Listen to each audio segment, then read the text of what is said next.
Sa loob ng 3 taon, tinulungan ni Maya ang matandang kapitbahay sa itaas na palapag. Dinadalhan ito ng mga bilihin, gamot, at binabayaran ang mga bill. Isang araw, tumawag ito.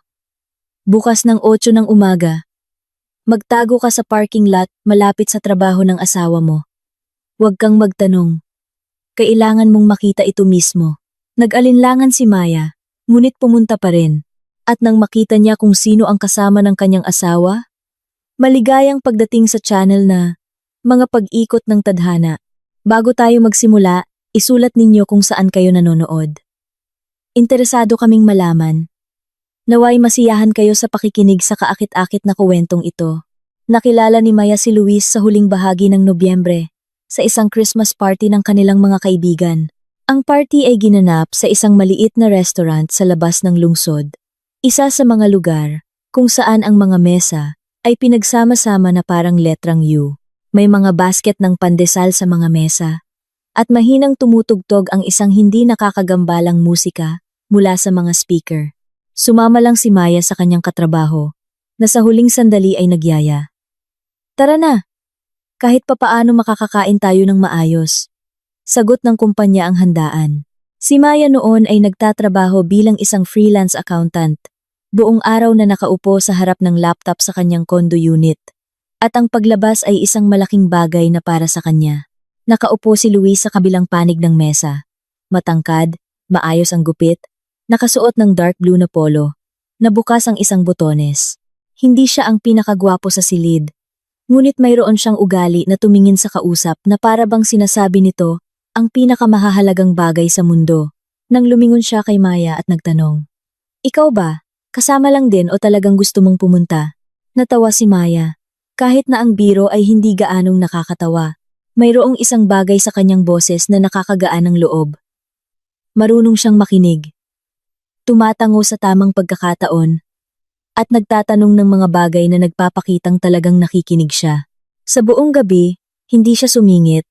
Hindi inilipat ang usapan sa sarili, at hindi nagyabang. Naisip ni Maya noon, bihira ang lalaking tulad niya.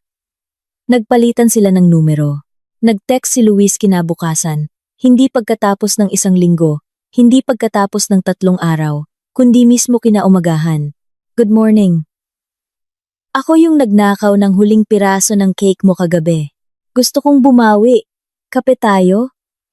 Napangiti si Maya habang nakatingin sa screen ng telepono at pumayag. Ang mga unang buwan ay naging tulad ng inaasahan. Sinusundo siya ni Luis pagkatapos ng trabaho, kahit na ang trabaho niya ay nasa bahay lang, at sa totoo lang ay wala namang dapat sunduin. Basta na lang siyang dumarating. Tumatawag sa intercom at nagsasabing, "Baba ka na. Andito na ako." Naglalakad sila sa gabi sa lungsod. Pumapasok sa mga coffee shop na nahahanap niya sa pamamagitan ng kung anong mga app. Si Luis ang laging nagbabayad. Hindi kailanman pinag-uusapan ng pera. At kapag nag-aalok si Maya na hatiin ang bayarin, winawaglit niya ito. "Huwag na. Masaya akong gawin ito." Hindi siya nagbibigay ng mga bouquet, kundi isang bulaklak lang. Isang tulip. Isang gerbera. Na may paliwanag. Ang isang bulaklak ay atensyon. Ang bouquet ay pagpapakitang gilas na para kay Maya. Ito ay nakakataba ng puso. Pagkatapos ng 1 taon at kalahati, nag-propose siya. Walang singsing, walang restaurant, walang pagluhod sa isang tuhod. Nakaupo sila sa kusina niya, kumakain ng adobo at kanin, at bigla niyang sinabi habang nakatingin sa plato, "Oy, pakasal na kaya tayo? Sa tingin ko, masaya naman tayo. Bakit pa natin patatagalin?" Ibinaba ni Maya ang kanyang tinidor sa gilid ng plato at naramdaman ng isang mainit na damdamin sa kanyang dibdib. Hindi kagalakan, hindi kilig, kundi isang bagay na kalmado at maaasahan. Sinabi niya, "Sige." Nagpakasal sila ng simple sa City Hall at pagkatapos ay nagkaroon ng maliit na salo-salo sa isang restaurant kasama ang 10 bisita. Si Luis ang nagpumilit. "Bakit natin gagastusin sa isang araw ang perang pwede nating ipuhunan sa ating kinabukasan?" Sumang-ayon si Maya. Siya mismo ay ayaw ng magarbo. Tumawag ang kanyang ina mula sa probinsya para bumati. Nanginginig ang boses nito, ngunit hindi ito makapunta alta presyon. Mga binti. Hindi pinayuhan ng mga doktor na maglakbay ng malayo. Ang mahalaga, mabuting tao siya, sabi ng kanyang ina. Sumagot si Maya. Mabuti siyang tao, ma. Totoo. Pagkatapos ng kasal, lumipat sila sa 2-bedroom condo unit ni Maya. Binili niya ang kondo na ito, 3 taon na ang nakalipas. Bago pa man niya makilala si Luis, gamit ang pera mula sa pagbebenta ng bahay ng kanyang lola. Namatay ang lola niya at naiwang walang nakatira ang bahay. Sabi ng nanay niya, ibebenta mo na yan, bago pa gumuho, at bumili ka ng maayos na para sayo. Nakahanap si Maya ng isang unit sa isang residential area hindi bagong tayo, ngunit may maayos na renovation. 3 palapag. 2 bintana na nakaharap sa courtyard, malapit sa botika at grocery.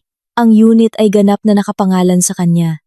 At nang pagkatapos ng kasal ay napag-usapan ang tirahan, sinabi ni Luis ng walang pag-aalinlangan.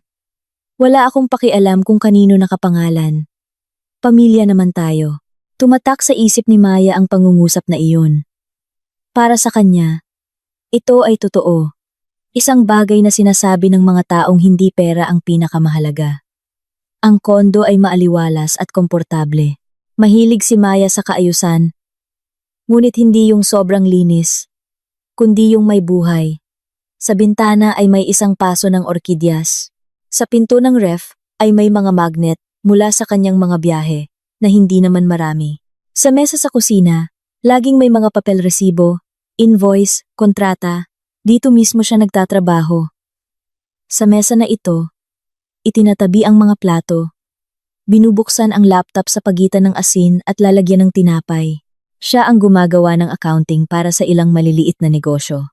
Isang flower shop, isang car wash, at isang maliit na kainan. Ang kinikita niya ay hindi malaki, ngunit sapat at regular. At alam ni Maya ang bawat numero sa kanyang mga ulat. Si Luis ay nagtatrabaho bilang manager sa isang logistics company. Umaalis siya ng bahay ng 7 ng umaga, bumabalik bandang 8 ng gabi, minsan ay mas late pa. Sinasabi niya, trabaho lang. Ano pa bang ikukuwento doon? Hindi regular ang paglalagay niya ng sahod sa kanilang joint account at hindi rin buo. Nang minsan ay nagtanong si Maya kung bakit mas kaunti ang pumasok para sa Marso. Sumagot si Luis nang hindi inaalis ang tingin sa telepono. Tumataas ang gasolina. Dagdag pa ang mga tanghalian. Mga gastusin sa trabaho. Office supplies. Kape para sa mga kliyente. Lumalaki talaga ang gastos. Tumango si Maya at hindi na nag-usisa pa. Sanay siyang magtiwala. Sanay siyang isipin na kung ang isang tao ay nasa tabi mo, tapat siya. Bakit mo pa susuriin ang taong mahal mo? Sa ika-4 na palapag, sa ibabaw mismo ng kanilang unit, nakatira si Aling Remedios. Isang babaeng 78 taong gulang. Maliit, payat, may maikling puting buhok at salamin na may makapal na brown na frame. Nagtrabaho siya buong buhay bilang accountant sa gobyerno. 36 taon, walang kahit isang reklamo. Ayon sa kanya, ang kanyang asawa, si Mang Jose, ay namatay 7 taon na ang nakalipas dahil sa atake sa puso. Ang kanyang anak na si Ana ay matagal nang nasa Canada. Mga 15 taon na. At tumatawag isang beses sa 2 buwan. Karaniwan tuwing linggo. Maikli at diretsahan. Ma, kamusta ang kalusugan mo? Umiinom ka ba ng gamot? Sige. Ingat. Pagkatapos ng mga tawag na iyon, uupo si Aling Remedios sa kanyang silya. Aalisin ang salamin, at matagal na pupunasan ang mga lente. Kahit na malinis ang mga ito, ang kanyang condo unit ay may 2 silid na puno ng mabibigat na nara na muebles, na binili pa nila ng kanyang asawa. Noong dekada 80, isang aparador, isang banig sa dingding, at isang kristal na florera sa estante na hindi kailanman ginamit. Sa bintana, may 3 paso ng gumamela pula, rosas, at puti. Dinidiligan ni Aling Remedios ang mga ito, ayon sa schedule, at kinakausap ang mga ito. kapag sa tingin niya ay walang nakakarinig. Napansin ni Maya si Aling Remedios nang hindi sinasadya. Maaga pa noon, mga 6:00. Lalabas si Maya para magtapon ng basura. Ugali na niyang gawin ito bago mag-almusal, habang wala pang tao sa labas. Sa hagdanan sa pagitan ng 3 at 4 na palapag, nakaupo ang isang matandang babae. Hindi siya nakahiga, hindi sumisigaw, basta't nakaupo lang sa isang baitang, nakayuko, at tahimik na umiiyak.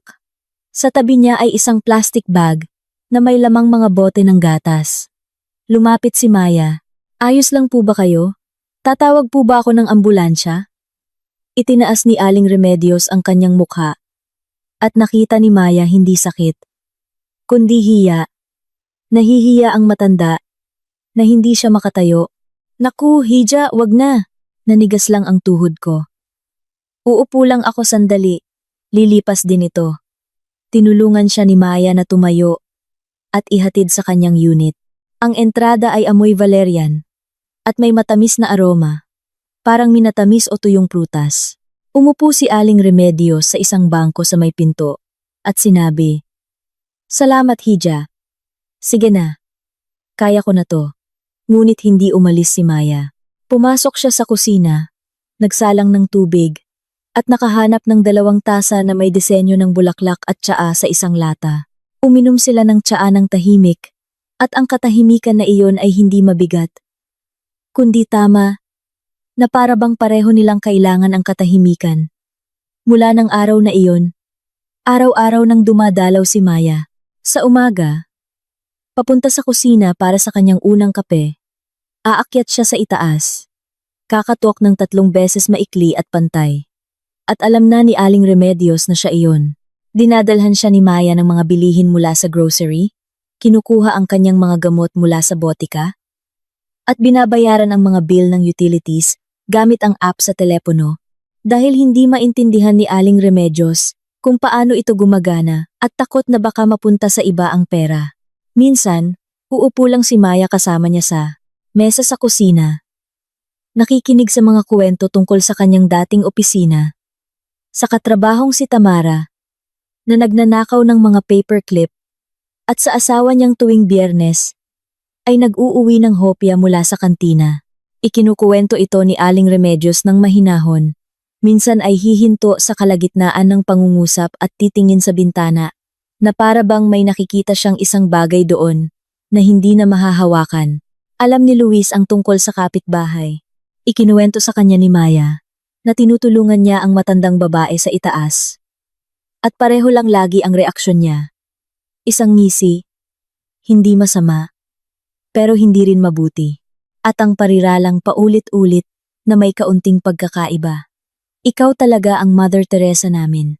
Tingnan mo, baka mapagod ka sa pag-aalaga sa matatanda ng iba. Hindi nakipagtalo si Maya. Ang ipaliwanag kung bakit ito mahalaga sa kanya ay parang walang saysay, hindi dahil hindi maiintindihan ni Luis, kundi dahil kakaibang ipaliwanag ang mga ganitong bagay. Nararamdaman mo kung kailangan mong tumulong? O hindi? Ang buhay ay umagos ng maayos. Tulad ng kamay ng orasan sa pasilyo ni Aling Remedios. Walang patid. Sa umaga, nagtitimpla si Maya ng kape. Si Luis ay paalis na. Sa hapon, nakaupo siya sa harap ng laptop. Tinitingnan ang mga invoice. Sumasagot sa mga email ng kliyente. Sa gabi, naghahanda siya ng hapunan. Nakikinig, habang si Luis ay kumakain at nakatingin sa telepono. Tuwing weekend, minsan ay pumupunta sila sa mall o sa palengke para bumili ng prutas. Ang kanilang mga usapan ay maikli at tungkol sa bahay. Sino ang magtatapon ng basura? Kailan papalitan ang filter ng tubig? Hindi pa ba oras para bumili ng bagong takure? Ito ay isang disenteng buhay, tahimik lang. Kinukumbinsi ni Maya ang sarili na ang tahimik ay nangangahulugang mabuti. Halos 2 taon pagkatapos ng kanilang kasal, pumasok sa kanilang buhay si Carla, o mas tamang sabihing, bumalik. Magkaibigan sila noon sa kolehiyo, sabay na pumapasok sa klase. Naghahati sa isang aklat sa economics, at nagyoyosi sa hagdanan, habang nag-cue cutting sa klase ng history. Pagkatapos, nagkahiwalay sila. Unti-unting nabawasan ang kanilang komunikasyon, hanggang sa tuluyan nang nawala. Si Carla mismo ang nagparamdam. Nag-message isang gabi. Maya, hi, lumipat ako dito sa Manila. Naghahanap ng trabaho, walang kakilala. Mag-isa lang ako dito. Pwede ba tayong magkita? Natuwa si Maya ng totoo. Kakaunti ang mga tao sa buhay niya, kung saan komportable siya. At isa si Carla sa kanila noon. Nagkita sila sa isang cafe malapit sa kanyang bahay maliit. May mga plastic na upuan at menu na nakalagay sa mga folder. Maganda ang itsura ni Carla. Pumayat, nagpakulay ng buhok, at simple ngunit elegante manamit. Marami siyang kuwento. Malakas tumawa. Nagkuwento tungkol sa kanyang bigong paglipat. Sa ex niyang walang kuwenta. At kung paano siya umuupa ng kuwarto sa isang matandang may mga pusa. Nakikinig si Maya. At naaalala kung paano sila dating nakaupo sa kantinang unibersidad at tumatawa sa mga walang kuwentang bagay. Naging madalas ang pagbisita ni Carla sa kanila. Dumarating tuwing Biyernes, minsan tuwing Miyerkules. Dala-dala ang isang bote ng alak o isang kahon ng ensaymada. Madali siyang nakasabay sa kanilang buhay. Pinag-uusapan nila ni Luis ang mga serye na hindi pinapanood ni Maya. Nagbibiro siya na kahit si Luis, na karaniwang seryoso, ay tumatawa ng malakas. Tumutulong siyang maghanda ng mesa at naghuhugas ng sarili niyang plato. Pinapanood ito ni Maya at iniisip, heto na. Sa wakas, isang normal na buhay. May mga kaibigan, may mga gabing puno ng kuwentuhan, kung saan hindi lang tunog ng mga kubyertos ang naririnig, kundi mga buhay na boses. Hindi niya napansin kung paano nagsimulang magtanong si Luis. Noong una, pasimple lang. Darating ba si Carla ngayon? Tapos, mas madalas, tinext mo na ba siya? Baka pwede natin siyang yayain sa weekend? At pagkatapos, may bahid ng pagkadismaya kapag sinasabi ni Maya na abala ang kaibigan. Sayang naman, akala ko pa naman magkakasama tayo. Iniisip ni Maya na gusto lang ni Luis ng kasama, na tulad niya, ay kulang sa pakikipag-usap, na naging mas palakaibigan lang siya. Sa labas, malakas na ang ulan ng tag-ulan. Nagiiwan ng mga basang dahon sa bintana. At tuwing gabi, pinupunasan ito ni Maya ng basahan bago isara. Sa mga gabing iyon, nakaupo si Carla sa kusina. Pinapainit ang mga kamay sa tasa ng tsaa at nagkukuwento tungkol sa kanyang mga job interview. Isa-isang mas malala kaysa sa nauna. Nakikinig si Luis ng may pakikiramay na hindi pa napapansin ni Maya sa kanya dati. Isang beses, nag-alok pa siya. Gusto mo? Tanungin ko sa opisina namin. Baka may bakante. Tumingin si Carla sa kanya nang may pasasalamat at naisip ni Maya. Mabuti kapag ang mga tao ay nagtutulungan.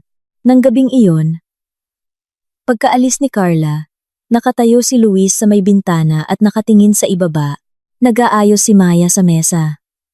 Mabait siya, sabi ni Luis, hindi lumilingon. Sino? Si Carla. Magaan kasama. Parang ang gaan ng pakiramdam. Kapag kasama siya, inilagay ni Maya ang plato sa lababo at binuksan ang gripo. Napuno ng ingay ng tubig ang kusina. At hindi siya sumagot. Hindi dahil nasaktan siya, kundi dahil wala siyang masabi. O marahil ay ayaw niyang marinig ang kasunod. Ang mga kakaibang bagay ay hindi nagsimula agad. Dahan-dahan itong dumating. Parang hangin mula sa hindi saradong bintana. Na sa una ay wala lang. Pero sa katagalan ay nagsisimula kang ginawin. Una ay ang oras. Laging late umuuwi si Luis. Pero ngayon, ang late ay lalo pang humaba. Kung dati ay dumarating siya ng 8:00, inihahagis ang sapatos sa entrada at dumidiretso sa kusina para mag-init ng hapunan. Ngayon ay pwede ng 9:00 o 9:30. Ang mga paliwanag ay pare-pareho at pamilyar. Bagong proyekto, mahirap na kliyente, bigla ang pulong, na tumagal. Tumango si Maya, siya mismo ay nagtatrabaho sa mga kliyente. At alam niyang may mga panahong hindi natatapos ang araw ng trabaho sa oras. Walang kakaiba. Tapos, ang telepono, o mas tamang sabihin, Nagbago ang pakikitungo niya rito. Dati, iniiwan ni Luis ang telepono kahit saan sa mesa sa kusina, sa cabinet sa entrada, sa braso ng sofa. Ngayon, laging nasa kanya ang telepono. Sa bulsa ng kanyang pantalon. Kahit pambahay. Sa estante sa banyo. Kapag naliligo. At sa ilalim ng unan kapag natutulog. Hindi ito napansin agad ni Maya. At nang mapansin niya, sinubukan niyang ipaliwanag sa sarili baka mga group chat sa trabaho. Baka nagte-text ang boss niya sa gabi. Baka may dinownload na laro. At nahihiya siya. Isang gabi, nasa kusina sila. Naghihiwa si Maya ng kamatis para sa salad. Si Luis ay may tinitingnan sa telepono. Nakasandal sa hamba ng pinto. Tumunog ang telepono. May dumating na mensahe. Tiningnan ito ni Luis. At nakita ni Maya kung paano kumilos ang kanyang kamay mabilis, halos hindi mahahalata. Itinago niya ang telepono sa bulsa, nang nakataob ang screen. Hindi nagbago ang kanyang mukha. Nagpatuloy siyang nakatayo. Tumingin sa kanya. At nagtanong, maglalagay ka ba ng pipino? Ibinaba ni Maya ang kutsilyo sa sangkalan. May kumirot sa loob niya maliit. Matulis. Hindi kaaya-aya. Tiningnan niya si Luis. Ang kanyang kalmadong mukha. Ang bulsa kung saan nawala ang telepono. At sinabi sa sarili, huwag kang mag-isip ng kung ano-ano. Mabuting asawa siya. Pagod lang siya. Lahat naman minsan ay nagtatago ng telepono.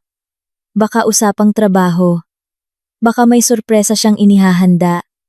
Bumalik siya sa paghihiwa ng kamatis. Ngunit hindi nawala ang kirot sa loob niya. Nanatili ito sa ilalim ng kanyang mga tadyang. Maliit at tahimik. Parang isang tinik na hindi mo nakikita. Pero nagpapaalala sa tuwing masasagi. Sa mga gabi, napapansin ni Maya ang mga maliliit na bagay na dati niyang pinalalampas. Lumalabas si Luis sa balkonahe para magpahangin at nakikipag-usap sa telepono. Nang mahina, isinasara ang pinto. Dati, kaya niyang kausapin kahit sino sa harap niya mga katrabaho. Ang nanay niya, kahit ang talyer. Ngayon, may saradong pinto at mahinang boses. Naging mas maingat siya sa pananamit sa umaga. Hindi naman sa dati siyang gusgusin. Pero ngayon, siya na mismo ang nagpaplantsa ng kanyang mga damit sa umaga. Nakasuot lang ng shorts at medyas. Nagpalit siya ng pabango. Sa halip na yung dati na regalo ni Maya noong kaarawan niya. May bago, hindi pamilyar, na may matapang na amoy. Nagtanong si Maya. Bagong pabango? Nagkibit balikat si Luis. Inirekomenda ng katrabaho. Sinubukan ko sa mall. Nagustuhan ko. Tumango si Maya. Nabulay mi. Mas madalas na siyang tumango. Ang pagtango ang naging paraan niya para hindi magtanong ng mga bagay. Natakot siyang marinig ang sagot. Ang pagtango ay nangangahulugang pagtanggap sa paliwanag, hindi paghuhukay ng mas malalim at pag-iwan sa mga bagay kung ano man ito. Ang pagtango ay isang panangga. Sa likod nito, maaari siyang magtago at magpatuloy na maniwala na lahat ay maayos. Mga 6 na buwan pagkatapos bumalik ni Carla, lumapit ito sa kanila na may kakaibang pakiusap. Isang ordinaryong gabi, Miyerkules. Nagluto si Maya ng pasta na may kabute. Nagdala si Carla ng isang bote ng puting alak at apple pie mula sa bakery. Nakaupo sila sa kusina. Pumasok si Luis sa kwarto para manood ng basketball. At nagsimulang magsalita si Carla maingat. Pinipili ang mga salita. Maya, alam mo, nahihiya akong humingi nito.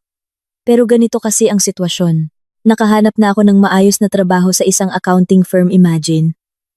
Pero para sa mga papeles, kailangan ko ng proof of residency. Pansamantala lang, para sa 6 na buwan. Hindi nila ako tatanggapin kung wala yon. Alam mo naman, mahigpit sila ngayon. Wala naman akong sariling lugar dito. Umuupa lang ako ng kwarto. At ayaw ng may-ari na gamitin ko ang address niya. Natatakot daw siya. Pinaglaruan ni Carla ang tinidor sa kanyang mga kamay, hindi tumitingin. Kailangan ko lang ng papel. Hindi naman ako titira sa inyo. Ano ka ba? Papel lang. Formalidad. Tahimik si Maya. Alam niya na ang pagpapagamit ng address ay hindi lang basta papel. Ito ay isang legal na dokumento. Isang record na nag-uugnay sa isang tao sa isang tirahan. 15 taon siyang nagtatrabaho sa mga dokumento at naiintindihan niya ang halaga ng bawat pirma. Ngunit sa harap niya ay nakaupo ang kanyang kaibigan, ang babaeng kasama niya noon sa kolehiyo, na minsan ay kasama niyang naghati sa isang payong sa ilalim ng ulan. Pag-iisipan ko, sabi ni Maya. Tumango si Carla, hindi nagpumilit.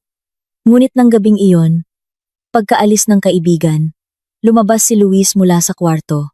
Nakatayo siya sa pinto ng kusina, magkakrus ang mga braso, at sa kanyang mukha ay halata na narinig niya ang usapan. Ano sa tingin mo?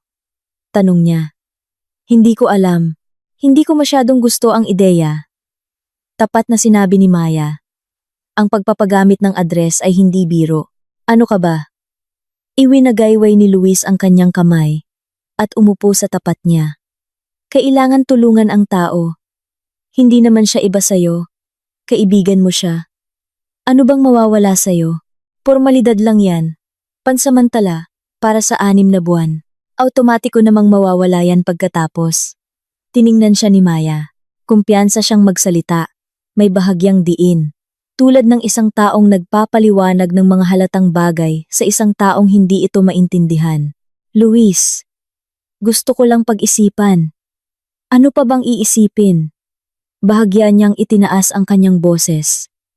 Pagkatapos ay huminto at ngumiti. Sorry, naaawa lang ako sa kanya.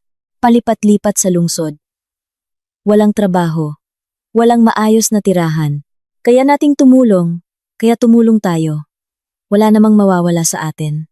Inulit niya ito bago matulog at muli kinaumagahan habang nagsisipilyo at nagsisintas ng sapatos. Hindi marahas, hindi agresibo, kundi mapilit, tulad ng isang patak ng tubig na unti-unting sumisira sa bato. Pumayag si Maya, ngunit may kumirot na naman sa loob niya, ang parehong matulis na pakiramdam tulad noong sa telepono. Ipinarehistro niya si Carla para sa 3 buwan. Hindi 6 tulad ng hiling nito. Ipinaliwanag niya. 3 buwan muna. Tingnan natin. Kung kailangan, i-extend natin, sabi ni Carla. Siyempre, maraming salamat. Hindi kumibo si Luis. Ngunit may dumaan sa kanyang mukha, na parang pagkadismaya. Ngunit, baka nagkamali lang si Maya.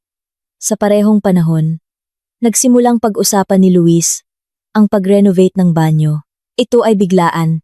Ang banyo ay nasa maayos na kondisyon. Ang mga tiles ay beige, walang basag, gumagana ang gripo, at walang tumatagas na tubo. Si Maya mismo ang naglilinis ng mga siwang ng tiles linggo-linggo, at malinis at maayos tingnan ang banyo. Ayusin natin, sabi ni Luis isang umaga, habang nakatayo sa harap ng salamin, at tinitingnan ang pader sa likod ng kanyang refleksyon. Luma na ang tiles. At ang mga gripo ay parang sa luma. Magpagawa tayo ng maayos na renovation. Nakakita ako ng magandang Italian tiles na nakasale at shower enclosure sa halip na bathtub. Uso na yan ngayon. Hindi maintindihan ni Maya kung bakit. Hindi naman sila nagrereklamo sa banyo. May pera sila, ngunit hindi sobra bawat gastos ay kailangang pag-isipan. Baka hindi muna ngayon. Maingat niyang mungkahi. Ako na ang magbabayad gamit ang card ko. Putol ni Luis. Huwag kang mag-alala. Ito ang ambag ko sa bahay natin.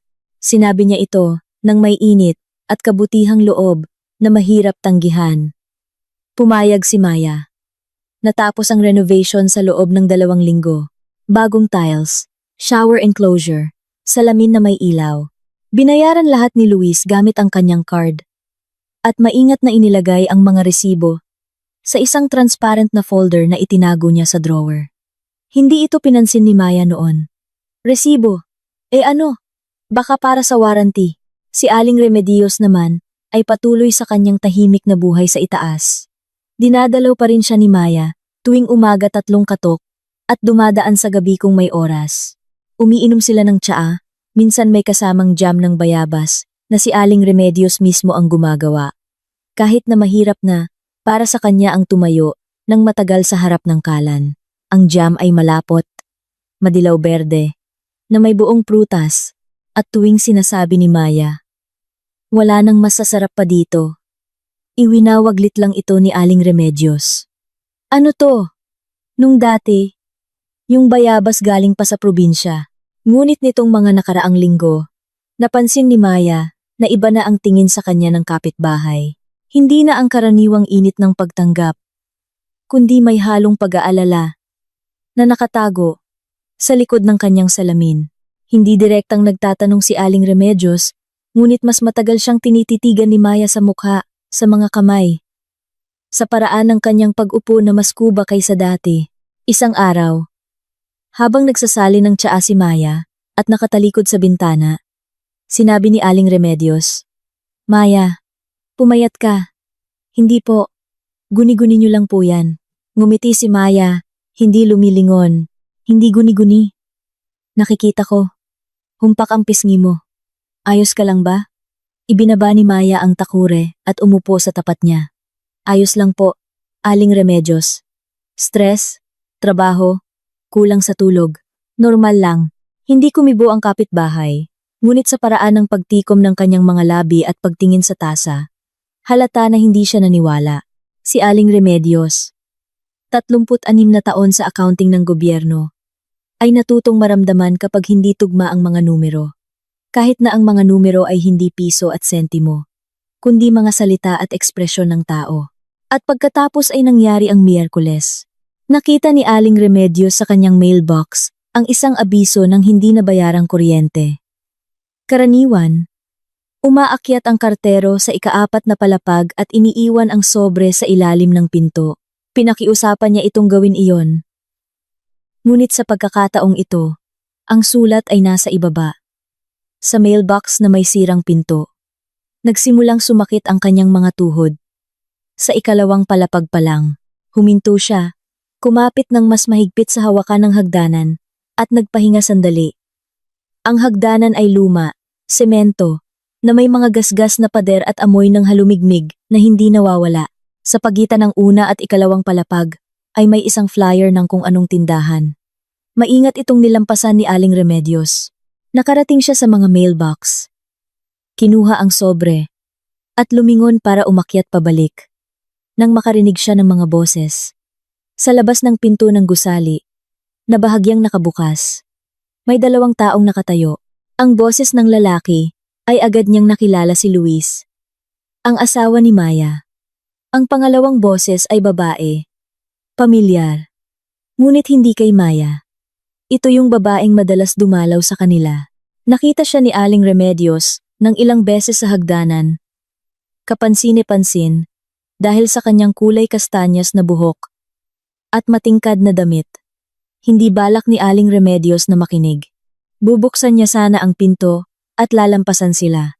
Ngunit ang unang pangungusap na narinig niya ay nagpatigil sa kanyang kamay sa door handle. Mahina, ngunit malinaw ang pagsasalita ni Luis. Kapag naayos na ang address niya, saka tayo magsasampa ng kaso. Mahal ang kondo, maganda ang lokasyon, kahit hatiin pa ng korte. Sapat na para sa down payment natin sa bago. Ang mahalaga, walang malaman si Maya bago ang hearing. Sumagot ang babae. Ang boses niya ay magaan, halos masaya. Hindi niya malalaman, mas naniniwala siya sa akin kaysa sa sarili niya. Nakatayo si Aling Remedios sa likod ng pinto. Hindi gumagalaw. Nanginginig ang sobre sa kanyang kamay. Narinig niya ang mga salitang iyon, nang kasing linaw ng pagdinig niya noon sa kanyang boss na nagdidikta ng mga numero sa telepono. Isinusulat niya ito nang hindi nagtatanong, dahil matalas ang kanyang pandinig at memorya. Ang 36 na taon sa accounting ay nagturo sa kanya ng isang bagay. Kapag hindi tugma ang mga numero, hindi ito aksidente. Ito ay intensyon ng isang tao. Hinintay niyang tumahimik ang mga boses, hanggang sa sumarado ang pinto ng kotse at umalis ito. Pagkatapos, dahan-dahan, baitang-baitang, umakyat siya pabalik sa kanyang unit. Umupo siya sa kanyang silya sa may bintana, yung kung saan tanaw ang courtyard, ang palaruan na may sira-sirang duyan, at ang mga nakaparadang sasakyan. Inalis niya ang kanyang salamin. Pinunasan ang mga lente sa dulo ng kanyang damit at isinuot muli. Nag-isip siya ng matagal. Hindi tungkol sa narinig niya ito, ay malinaw at nakakatakot. Nag-isip siya kung ano ang gagawin. Pwede siyang manahimik. Sa huli, ito ay buhay ng iba. Problema ng iba. Siya ay isang matandang babae na hindi na magtatagal at ang pakikialam sa gulo ng iba ang huling bagay na kailangan niya. Ngunit sa kanyang isipan ay naroon si Maya. Si Maya na tuwing umaga ay kumakatok ng 3 beses sa kanyang pinto. Si Maya na nagdadala ng gatas at gamot. Si Maya na nakikipagtsaa sa kanya at hindi nagmamadaling umalis. Ang batang babae na tumutulong sa kanya na mabuhay. Gabi na, bandang 9:00, kinuha ni Aling Remedios ang kanyang telepono luma. Depindot, na may malalaking numero at tinawagan si Maya. Nakahiga si Maya sa sofa. May laptop sa kanyang kandungan. Tinitingnan ang quarterly report para sa flower shop. Nasa kabilang kwarto si Luis. Sarado ang pinto. Mula roon, ay maririnig ang isang mahinang boses. Maaring kausap sa telepono o nanonood ng video. Nang lumabas ang pangalan ni Aling Remedios sa screen, nagtaka si Maya. Hindi kailanman tumatawag ang kapitbahay sa gabi. Naniniwala siyang hindi magandang mang-istorbo ng tao pagkatapos ng 8:00. Noong panahon ko, telegrama lang ang ipinapadala pagkatapos ng oras na yan. At sa mga emergency lang. Hello, Aling Remedios. Ayos lang po ba? Nagkaroon ng katahimikan sa kabilang linya. Pagkatapos, isang boses na mahina, ngunit napakatatag. Walang panginginig ng katandaan. Maya, makinig kang mabuti. Bukas ng umaga, 8:00, pumunta ka sa opisina ng asawa mo. Huwag kang magtanong. Kailangan mong makita ito mismo. Umupo si Maya sa sofa, dumulas ang laptop sa unan. Aling Remedios, anong nangyari? Ayos lang po ba ang pakiramdam nyo? Mas maayos pa ang pakiramdam ko kaysa dati. Gawin mo lang ang sinabi ko. At huwag mong sabihin sa asawa mo. Ang boses niya ay parang boses na ginagamit niya marahil sa kanyang mga boss kapag nakakakita siya ng pagkakamali sa report. Hindi nagmamakaawa. Hindi nababahala propesyonal. Batay sa katotohanan. Ibinaba ni Maya ang telepono at tumingin sa saradong pinto ng kwarto kung saan naroon si Luis. Walang maririnig mula sa loob. Nagpasya siyang baka nagkakamali lang ang kapitbahay. Marahil ay may napanood siyang palabas tungkol sa mga hindi tapat na asawa sa TV, marami niyan. Na-stress at inilapat ang kwento ng iba sa realidad. Nangyayari iyon sa mga matatanda, lalo na sa mga nag-iisa. Ang mundo sa labas ng bintana ay nagiging karugtong ng telebisyon. Halos nagpasya si Maya na wag nang pumunta. Aakyat na lang siya kina Aling Remedios sa umaga. Makikipagtsaa. At dahan-dahang ipapaliwanag na lahat ay maayos. Na si Luis ay isang disenteng lalaki. Na marami lang talagang trabaho. Hindi siya nakatulog sa gabi. Nakahiga siya. Nakatingin sa kisame. Nakikinig sa mahimbing na paghinga ni Luis sa tabi niya. Nasa ilalim ng kanyang unan ang telepono. Nakita niya ang gilid nito nang lumingon siya. Ipinikit ni Maya ang kanyang mga mata at nagsimulang alalahanin ang nakataob na screen sa kusina. Ang saradong pinto kapag nakikipag-usap sa telepono. Ang bagong pabango.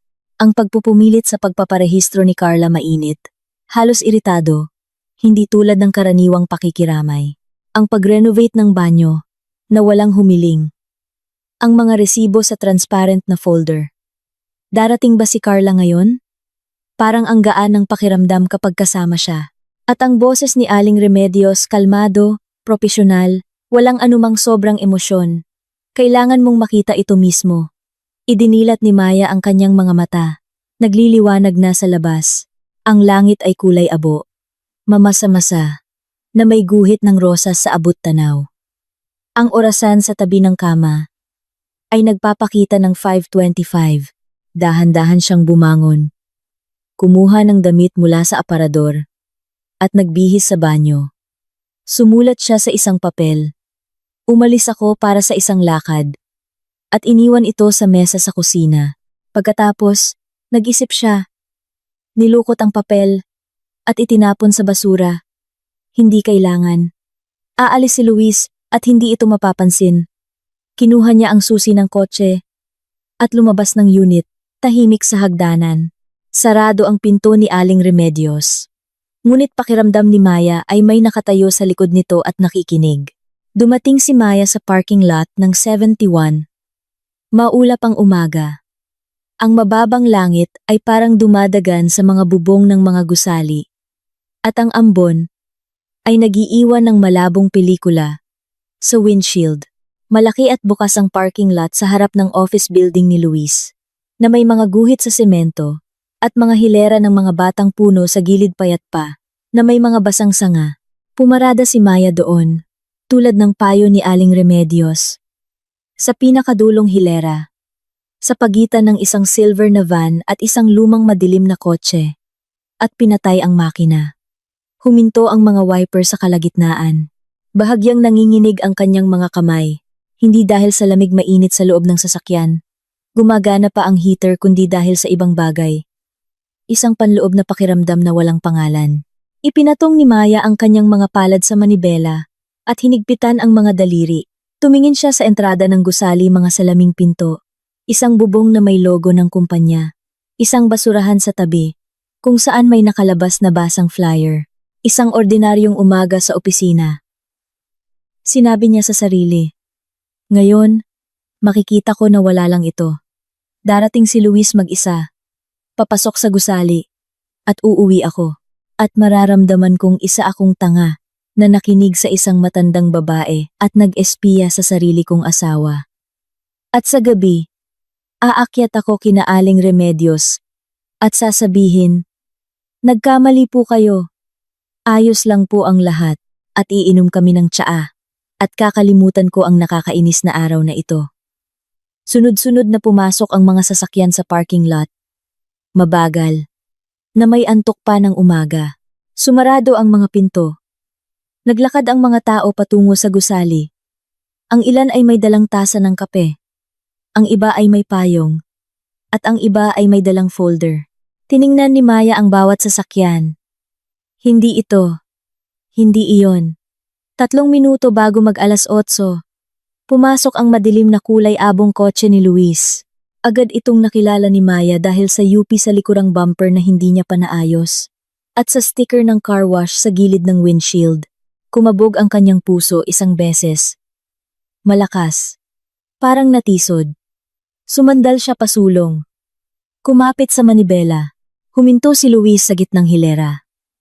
Mga 30 metro mula sa kanya. At pinatay ang mga ilaw. Sa loob ng ilang segundo, walang nangyari. Pagkatapos, lumabas siya ng kotse, suot ang madilim na jacket na kabisado na ni Maya, at ang sapatos na binili niya para sa kanya noong nakaraang taon. Inikot niya ang kotse. Binuksan ang pinto ng pasahero, at inilahad ang kanyang kamay. Lumabas ng kotse si Carla. Nakita ni Maya ang kanyang kulay kastanyas na buhok. Ang matingkad na damit yung suot niya kapag dumadalaw sa kanila, at ang mga bota na may takong na tumunog sa basang semento. Kumapit si Carla sa braso ni Luis. Natural, parang sanay na. Naglakad sila patungo sa gusali, hindi mabilis, hindi mabagal. Isang ordinaryong lakad ng 2 taong magkasama tuwing umaga, at matagal nang hindi iniisip ito. Sa kalagitnaan ng daan, yumuko si Carla kay Luis, at may ibinulong, malapit sa kanyang tainga. Tumawa siya maikli. Mahina. Parang magkaibigan. Sa entrada ng gusali, hinawakan ni Luis ang salaming pinto. Pinapasok siya at inilagay ang kamay sa kanyang baywang, isang magaan na kilos. Pumasok sila sa loob. Sumarado ang pinto sa likod nila. Nakaupo si Maya sa kotse. Lumakas ang ulan. Tumutulo ang mga patak sa bubong, sa salamin, sa hood. Paulit-ulit. Mabilis. Mapilit. Hindi gumagana ang mga wiper. At ang mundo sa labas ng windshield ay lumabo. Naging isang malabong imahe ng kulay abong semento, dilaw na ilaw, at madilim na mga anino. Hindi umiyak si Maya. Nakaupo siya, nakasandal sa upuan, at nakatingin sa harap. Ngunit wala siyang nakikita. Sa loob niya ay walang laman, hindi sakit, hindi takot, kundi talagang walang laman, na para bang may kumuha ng isang mahalagang bagay sa kanya at hindi na ibinalik. Hindi niya alam kung gaano katagal siyang nakaupo doon. Baka 5 minuto, baka 20. Huminto ang oras. Naging makapal at hindi gumagalaw, tulad ng hangin bago ang isang bagyo. Pagkatapos, kinuha niya ang kanyang telepono sa upuan ng pasahero. Tinawagan niya si Aling Remedios. Isang ring. Pangalawa. Isang click. Nakita ko na, sabi ni Maya. Ang boses niya ay walang emosyon. Parang sa iba. Na para bang ibang tao ang nagsasalita. Alam ko, Hija. Halika dito. Pinaandar ni Maya ang makina. Binuksan ang mga wiper. Naging malinaw ang mundo. Sa labas ng salamin, basang semento, puting mga linya, pulang ilaw sa unahan. Umalis siya sa parking lot, hindi lumingon sa gusali, at umuwi, umakyat siya sa ika-4 na palapag. Kumatok ng 3 beses. Agad na binuksan ni Aling Remedios, naghihintay siya. Nakasuot siya ng bestidang pambahay. Bahagyang dumulas ang kanyang salamin sa ilong. Tiningnan niya si Maya. Walang sinabi. Tumabi lang para papasukin siya. Ang unit ay amoy tsaa at matamis jam. Inihanda na ni Aling Remedios ang 2 tasa na may disenyo ng bulaklak, asukal, platito na may jam ng bayabas, at puting tinapay na manipis ang hiwa. Umupo sila sa kusina. Niyakap ni Maya ang tasa kahit mainit ito. Hindi siya minadali ni Aling Remedios. Nakaupo ito sa tapat niya, tuwid gaya ng dati. Magkakrus ang mga kamay. At naghihintay, naririnig ang tik-tak ng orasan sa pader malaki, bilog, na may pendulum na naiwan ng kanyang asawa. May tumutulong tubig mula sa gripo. Ilang beses nang inalok ni Maya na tumawag ng tubero. Ngunit sinabi ni Aling Remedios, nasanay na siya sa tunog na iyon, na nagpapaalala sa kanya, kay Mang Jose, na laging nangangakong aayusin ito ngunit hindi nagawa. Ikwento niyo po. Mahinang pakiusap ni Maya. Lahat. Mula sa simula, at ikinuwento ni Aling Remedios ang tungkol sa Miyerkules, sa abiso sa mailbox, sa mabagal at mahirap na pagbaba sa hagdanan. Tungkol sa paghinto niya sa pinto ng gusali, at sa pagkarinig ng mga boses, tungkol kay Luis na nagsasabi tungkol sa paghahati ng kondo, sa address, sa down payment, para sa bago. Tungkol kay Carla na tumatawa at nagsasabing, mas naniniwala siya sa akin kaysa sa sarili niya. Tungkol sa sinabi niyang, susunduin kita bukas ng umaga, ihahatid kita sa trabaho, at pag-usapan natin habang nasa daan. Tungkol sa kung paano siya nakatayo sa likod ng pinto, na may sobre sa kamay at nakikinig ng hindi humihinga. At tungkol sa kung paano siya umakyat pabalik, umupo sa kanyang silya, at napagtanto, na alam na niya hindi lang ang katotohanan, kundi pati na rin ang eksaktong oras at lugar, kung saan makikita ito ni Maya gamit ang sarili niyang mga mata. Nakikinig si Maya at hindi sumisingit. Hindi nagbago ang kanyang mukha. Nanigas ito. Parang maskara. Ngunit humihigpit ang pagkakahawak ng kanyang mga daliri sa tasa, at dahan-dahang ipinatong ni Aling Remedios ang kanyang palad sa kamay niya. Maya, hindi ko kayang manahimik. Matanda na ako. Dapat sana ay nakaupo lang ako sa silya ko at hindi nakikialam sa buhay ng iba. Pero hindi ka iba sa akin. Tumango si Maya. Hindi tulad ng dati, hindi bilang panangga. Hindi para iwasan ang usapan, kundi tumango lang dahil nanikip ang kanyang lalamunan at hindi lumalabas ang mga salita. Inubos niya ang tsaa, ibinaba ang tasa, at tumayo. Niyakap niya si Aling Remedios maikli, mahigpit, walang salita. Pagkatapos, bumaba siya sa kanyang unit. Sinalubong siya ng katahimikan. Nasa trabaho si Luis. Sa kusina ay naroon pa ang kanyang tasa na may tira-tirang kape. Sa mesa ay may isang flyer ng kung anong appliance store. Sa tabi nito ay ang kanyang pangalawang earphones na nakalimutan niya. Tiningnan ni Maya ang lahat ng ito na parang mga bagay na ngayon niya lang nakita. Parang mga palamuti sa buhay ng ibang tao na hindi niya sinasadyang napasukan. Umupo siya sa mesa, binuksan ang laptop, at nagsimulang mag-isip. Hindi maramdaman mag-isip. Mahalaga ito. Ang emosyon ay mamaya na. Ang luha ay mamaya na. Ang sakit ay mamaya na. Ngayon, mga numero, dokumento, katotohanan. Ang 15 taon sa accounting ay nagturo sa kanya ng isang bagay. Kapag gumuho ang mundo mo, magbilang ka. Bilangin mo lahat. Suriin ang bawat linya, bawat papel, bawat piso. Binuksan ni Maya ang folder ng mga dokumento na nakatago sa itaas na drawer ng kanyang aparador. Kontrata ng pagbili ng kondo na nakapangalan sa kanya. Petsa ng pagbili 2 taon bago ang kasal. Pinagmulan ng pondo. Pera. Mula sa pagbebenta ng bahay ng kanyang lola. Nakalakip ang bank statement. Ang titulo ng kondo ay solo niyang pag-aari. Walang prenuptial agreement. Ngunit hindi ito kailangan. Ang kondo ay binili bago ang kasal, gamit ang sarili niyang pera. Ayon sa batas, ito ay kanyang pag-aari at hindi maaaring hatiin. Ngunit alam ni Maya na ang batas at ang realidad ay hindi laging magkatugma. Tinawagan niya ang abogado na inirekomenda sa kanya ng isang kakilala 6 na buwan na ang nakalipas, noong tinulungan niya si Aling Remedios sa isang issue sa Mana. Ang abogado isang babae na nasa edad 50, propesyonal, may maikling buhok, at mabilis magsalita, ay tinanggap siya agad ng hapong iyon. Ang opisina ay maliit, nasa 2nd palapag ng isang residential building na ginawang opisina.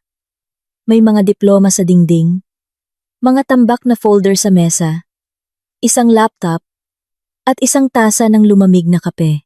Pinakinggan ng abogado si Maya nang hindi sumisingit.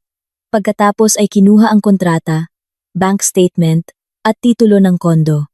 Ang kondo ay iyong exclusive property, sabi niya, habang tinitingnan ang mga dokumento. Binili bago ang kasal gamit ang sarili mong pondo, na may patunay na dokumento. Hindi ito maaaring hatiin kahit sa annulment. Nakahinga ng maluwag si Maya. Ngunit itinaas ng abogado ang kanyang daliri. Gayunpaman, may isang butas sa batas na madalas gamitin kung mapapatunayan ng asawa na sa panahon ng kasal, ginamit ang pinagsamang pondo para sa malaking pagpapabuti sa ari-arian na nagpataas ng halaga nito. Maaari siyang humingi ng kabayaran, renovation, mamahaling gamit, muebles. Kung mayroon siyang mga resibo, binayaran gamit ang kanyang card. Kung maipapakita niya na nag-invest siya ng malaking halaga, magkakaroon siya ng basehan para magsampa ng kaso. Natigilan si Maya, ang renovation ng banyo, ang mga resibo sa transparent na folder. Ito ang ambag ko sa bahay natin. Mayroon siyang mga resibo para sa renovation ng banyo. Dahan-dahang sinabi ni Maya. Binayaran niya gamit ang kanyang card, tiles, shower, enclosure, salamin. Talaman ko ah. Talamang ko ah. Tiningnan siya ng abogado. Magkano ang halaga? Mga 40,000 pesos. Baka medyo higit pa. Maliit lang yan. Maaaring mag-utos ang korte na bayaran ang kalahati ng gastos sa renovation. Pero barya lang yan, kumpara sa halaga ng kondo. Iba ang usapan. Kung malakihang renovation ng buong unit, na nagkakahalaga ng daan-daang libo, iyon ay isang seryosong argumento, pero ang tile sa banyo, ngumisi siya. Nag-issue ako ng authorization para sa 3 buwan. Umiling ang abogado. Ang paggamit ng address para sa proof of residency ay hindi nagbibigay ng karapatan sa ari-arian. Wala, karaniwan. Yang maling akala. Ang taong rehistrado pansamantala ay hindi maaaring maghabol sa ari-arian, hindi maaaring magsimula ng paghahati, at hindi rin maaaring tumutol sa pagbawi ng authorization. Ngunit, huminto siya. Kung permanenteng rehistro o permanent residency na ang pinag-uusapan, mas komplikado sana, hindi sa usapin ng ari-arian, kundi sa pagpapaalis. Mas mahirap paalisin ang isang taong permanenteng nakarehistro. Mukhang plano ng asawa mo na gawing permanente ang pansamantalang rehistro.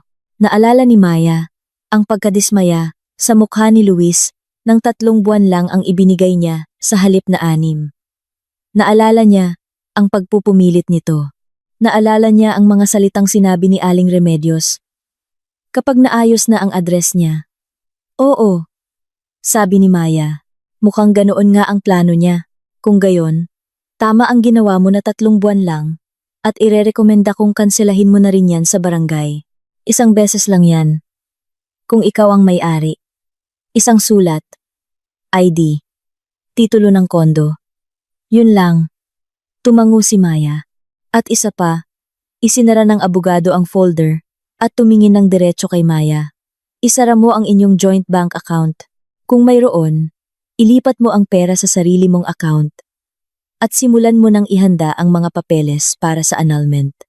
Kung gusto mo, ako na ang maghahanda. Lumabas si Maya sa opisina at sumakay sa kotse. Ilang minuto siyang nakaupo.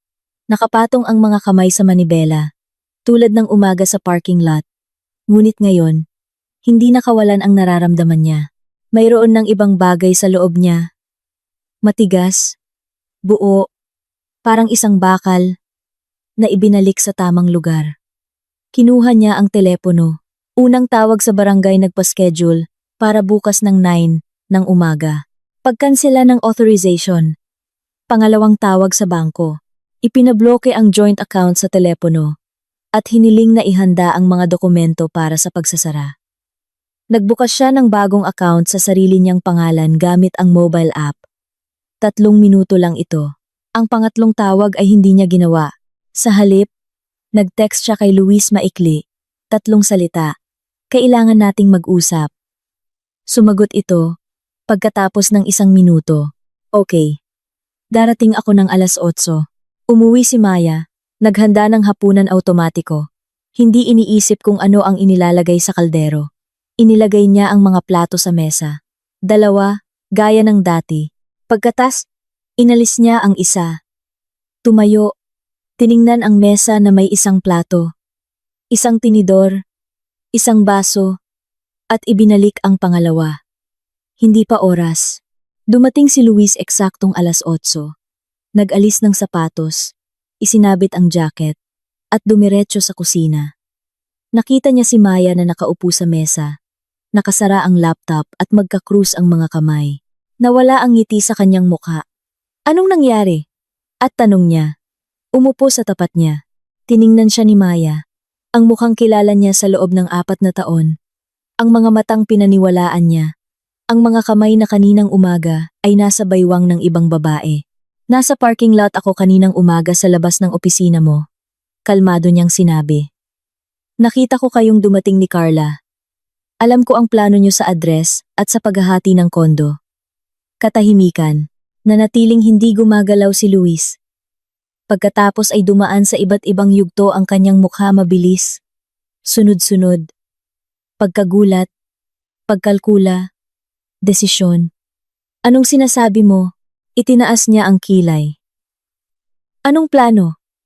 Inihatid ko lang si Carla sa trabaho. Nagpasabay siya. Anong masama doon? Luis! Hindi itinaas ni Maya ang kanyang boses. Wag na! Hindi. Seryoso. Sumandal siya pasulong.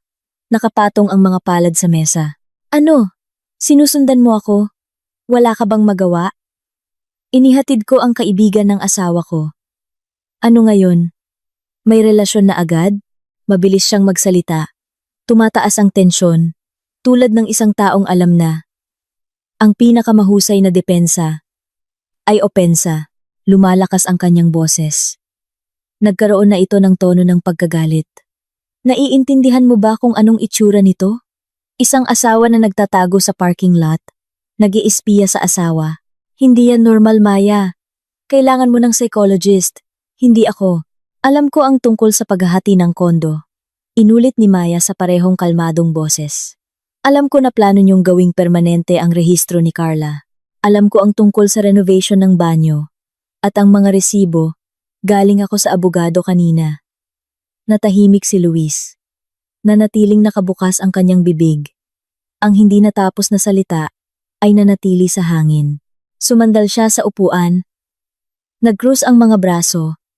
At ilang segundo siyang tinitigan. Sinusuri. Pagkatapos, nagbago ang kanyang diskarte.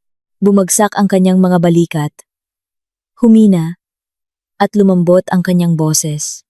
Ipinahid niya ang kamay sa mukha. Na para bang inaalis ang pagod. Sige, sabi niya. Sige, makinig ka. Ako. Naguluhan ako. Okay. Nangyayari yan. Kami ni Carla. Hindi ko alam paano nangyari. Wala itong ibig sabihin. Katangahan lang. Masaya ako sa'yo, Maya. Alam mo yan. Huwag nating sirain ang lahat dahil lang sa isang pagkakamali. Tahimik si Maya. Magsalita ka naman. Pakiusap niya. May bahid ng pagkalito sa kanyang boses. Ngunit hindi sigurado si Maya kung totoo ito o hindi. Kaya nating ayusin ang lahat. Hihiwalayan ko siya. Bukas na bukas. Sasabihin ko sa kanya na huwag nang tumawag. Aalis tayo. Magbabakasyon. Magsisimula ulit. Nagsampa na ako ng annulment. Sabi ni Maya. Ang kondo ay mananatili sa akin. Inihanda na ng abogado ang mga dokumento. Tumayo si Luis. Nawala ang lambot sa kanya. Teka. Itinaas niya ang kamay. Anong annulment? Dahil saan? Dahil lang naghatid ako, Luis. Sige. Hinampas niya ang mesa. Tumunog ang mga plato. Sige. Sabihin na nating totoo. Pero hindi lang sa'yo ang kondo. Nag-ambag ako ng pera sa renovation. 2 taon akong nanirahan dito. Nagbayad para sa lahat. Sinuportahan ang pamilya. Sa tingin mo, hindi yan isasaalang-alang ng korte. Tiningnan siya ni Maya. At sa unang pagkakataon sa gabing iyon, nakaramdam siya ng ginhawa. Hindi kagalakan, kundi ginhawa. Dahil sa wakas, ay nakikita niya ang totoong siya. Walang karisma, walang tamang salita, walang panliligaw, at iisang bulaklak. Isang lalaki lamang na binibilang ang ari-arian ng iba. 40,000 pesos. Para sa tiles, sabi niya. Pwede kang magsampa ng kaso. Tingnan natin kung magkano ang magagastos mo sa abogado. Tumayo si Luis. Gumagalaw ang kalamnan sa kanyang panga. Namumula ang kanyang leeg. May gusto siyang sabihin. Isang bagay na masakit, masama, na naipon sa loob at gustong lumabas. Ngunit hindi niya sinabi. Tumalikod siya at pumasok sa kwarto. Pagkatapos ng 10 minuto, lumabas siya na may dalang bag, kung saan inihagis niya ang kanyang mga damit, mga polo, pantalon, charger. Sa may pinto, huminto siya. Magsisisi ka. Sabi niya, hindi lumilingon.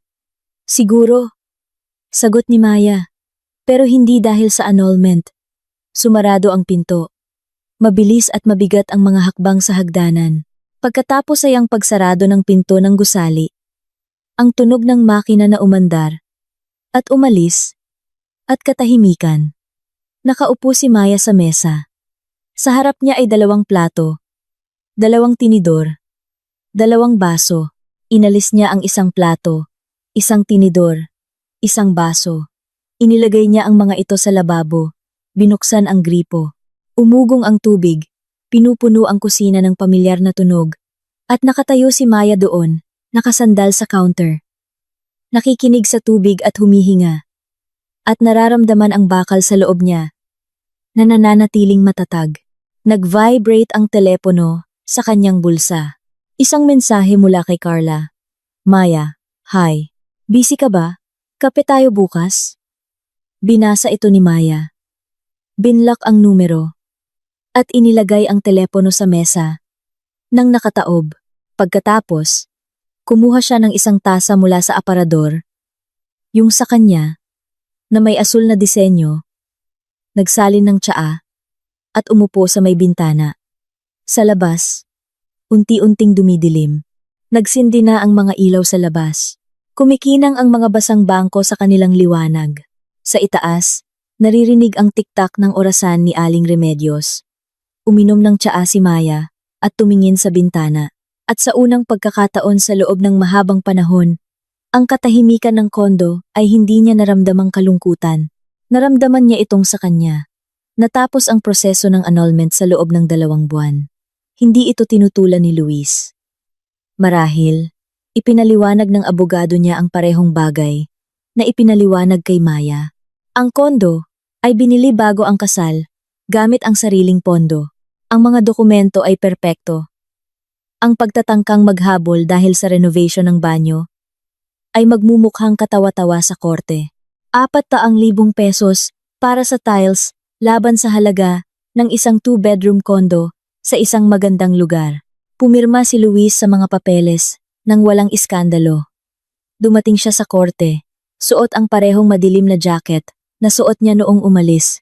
Pumirma ng hindi tumitingin at unang lumabas. Nakatayo si Maya sa bintana sa pasilyo. Hawak ang kanyang kopya ng desisyon ng korte at pinanood siyang maglakad patungo sa kanyang kotse. Hindi siya lumingon ni isang beses. Nawala si Carla 1 linggo. Pagkatapos ng gabing iyon, hindi nag-text, hindi tumawag, hindi na bumalik para sa payong na naiwan niya. Nananatili sa entrada itim na may kahoy na hawakan. Nalaman ni Maya mula sa isang kakilala na umalis na ng lungsod si Carla. Kung saan, walang nakakaalam at walang nagtanong. Itinapon ni Maya ang payong, inilagay sa basurahan, itinali at dinala sa labas. Habang pabalik, naisip niya na marahil ay simbolo ito ang pagtatapon ng payong ng iba. Ngunit agad niya itong iwinaksi. Walang simbolo, basura lang. Ang mga unang araw pagkatapos ng annulment, ang kondo ay parang napakalaki. Hindi dahil malaki ang espasyong inuukupan ni Luis kahit noong magkasama pa sila. Kasya na siya sa kanyang sulok sa sofa. Kundi dahil nawala ang mga tunog, ang pagsarado ng pinto sa umaga, ang ingay ng shaver mula sa banyo, ang bulong ng TV sa gabi. Nahuhuli ni Maya ang sarili na nakikinig. Naghihintay ng mga hakbang, sa entrada, ng tunog ng mga susi. Pagkatapos, naaalala niyang wala siyang hinihintay at pupunta sa kusina para magtimpla ng kape. Nakatulong ang trabaho. Ang mga numero ay hindi nagsisinungaling. Hindi tulad ng mga tao. Ang ibig sabihin ng mga ito ay kung ano talaga ang ibig sabihin ng mga ito. Nakaupo si Maya sa mesa sa kusina. Tinitingnan ang mga ulat. Sumasagot sa mga email ng kliyente. Binibilang ang kita at gastos ng iba. Kumita ang flower shop. Ang car wash ay may utang sa supplier. Ang kainan ay kumuha ng bagong kusinero at nagdagdag ng bilihin. Ang buhay ng iba ay dumadaloy sa kanyang laptop at sa kakaibang paraan, ito ay nakapagpapakalma. Si Aling Remedios, pagkatapos ng lahat, ay parang bumata. May nagbago sa kanya hindi sa panlabas, kundi sa loob, sa kanyang tindig, sa kanyang boses, sa paraan ng pagtaas ng kanyang ulo. Dati, maingat siyang maglakad, parang isang taong takot madapa. Ngayon, mas tuwid, mas kampante, na para bang may nagawa siyang isang mahalagang bagay. At nagkaroon ng karapatan sa ibang paraan ng paglakad. Mas madalas na siyang bumaba. Una, para sa sulat tuwing umaga, kahit na dati ay iniipon niya ito ng 1 linggo. Pagkatapos, hanggang sa bangko sa labas, kung saan uupo siya. Haharap sa araw kung mayroon, o basta't uupo at magmamasid sa paligid, ang mga kapitbahay na dati ay nakikita lang siya sa hagdanan, ay nagsimulang bumati, huminto para makipag-usap. Maikli ang sagot ni Aling Remedios. Ngunit may dignidad na para bang lagi siyang nakaupo doon at hindi kailanman umalis. Niregaluhan siya ni Maya ng tungkod, hindi yung galing sa botika na aluminum, kundi isang magandang kahoy na may baluktot na hawakan at goma sa dulo. Nahanap niya ito online at ipinadala. Nang dalhin niya ito, tiningnan ito ni Aling Remedios. Sinubukan. Naglakad sa pasilyo at sinabi, "Maganda. Parang sa mga pelikula." Mula noon, dala-dala niya ito kahit saan, hindi bilang suporta, kundi bilang isang accessory. Gabi-gabi, umiinom sila ng tsaa. Minsan kay Maya, minsan kay Aling Remedios. Nagpapalitan. Na para bang mayroon silang hindi nasusulat na schedule. Kay Maya, sa maliit na mesa na may biskwit at pulot.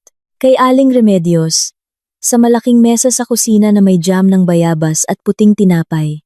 Ang kanilang mga usapan ay mabagal, tahimik, tungkol sa mga simpleng bagay, tungkol sa panahon, sa presyo sa palengke, sa mga kalapati na sobrang bastos na at dumadapo na sa rehas ng balkonahe. Isang gabi, nang madilim na sa labas at nagsindi na ang mga ilaw, biglang natahimik si Aling Remedios.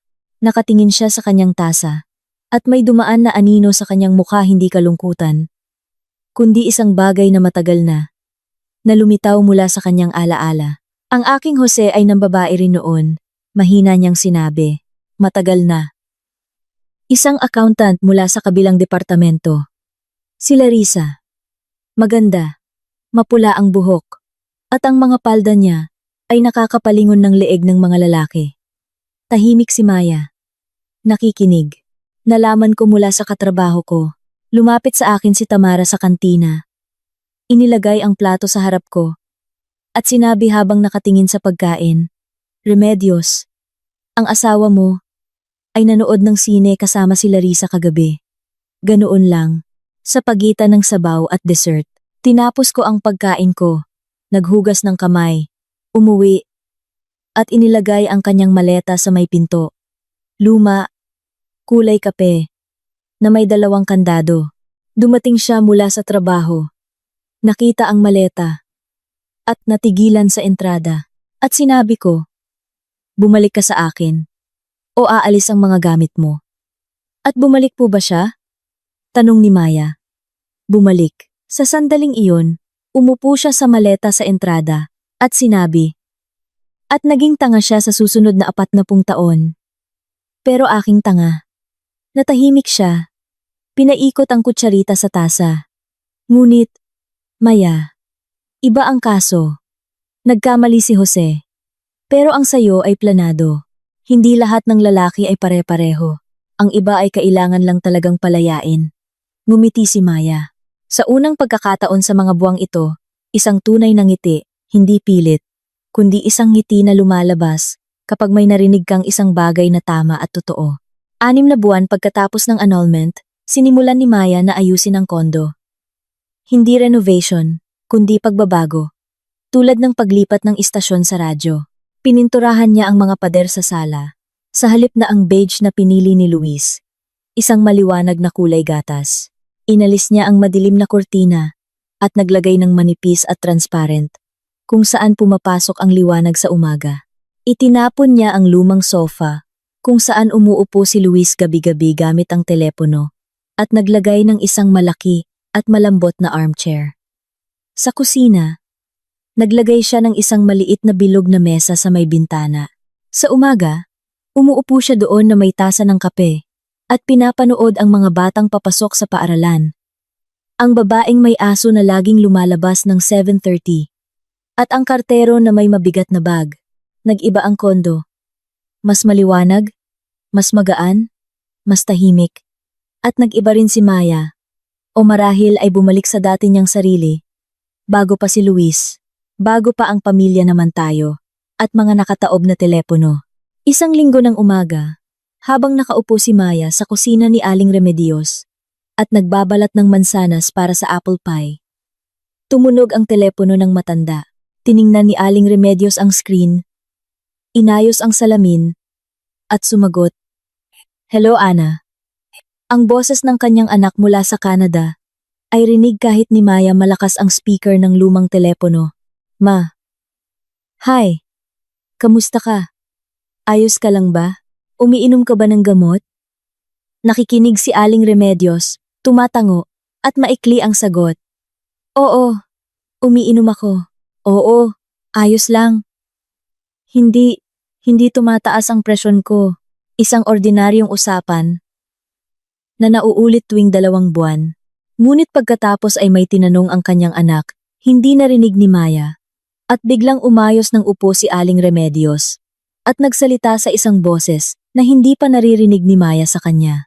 Hindi mahina, hindi matanda, kundi puno ng kumpiyansa, na para bang nagsasalita siya hindi sa telepono, kundi sa isang entablado. Maayos ang lahat sa akin. Mayroon akong isang tao dito na nag-aalaga sa akin. Hindi. Hindi caregiver. Pamilya. Natigilan si Maya. May hawak na kutsilyo sa isang kamay at mansanas sa kabila. Tiningnan siya ni Aling Remedios. Mabilis at lumingon sa bintana. Patuloy na nakikinig sa kanyang anak. Ibinaba ni Maya ang tingin sa mansanas.